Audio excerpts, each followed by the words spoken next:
بسم اللہ الرحمن الرحیم۔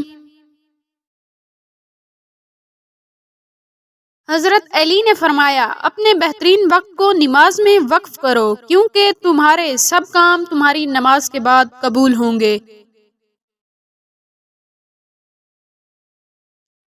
فرمانے حضرت علی، جاہل کے سامنے عقل کی بات مت کرو کیونکہ پہلے وہ بحث کرے گا اور پھر اپنی ہار دیکھ کر دشمن بن جائے گا۔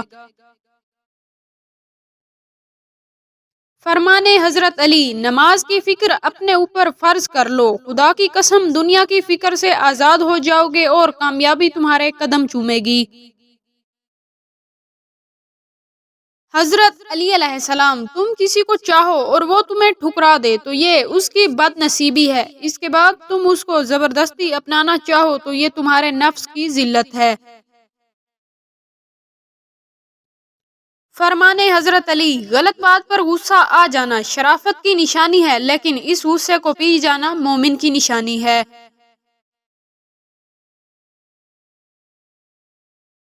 فرمانے حضرت علی، جس کو تم سے محبت ہوگی وہ تم کو فضول اور ناجائز کاموں سے روکے گا۔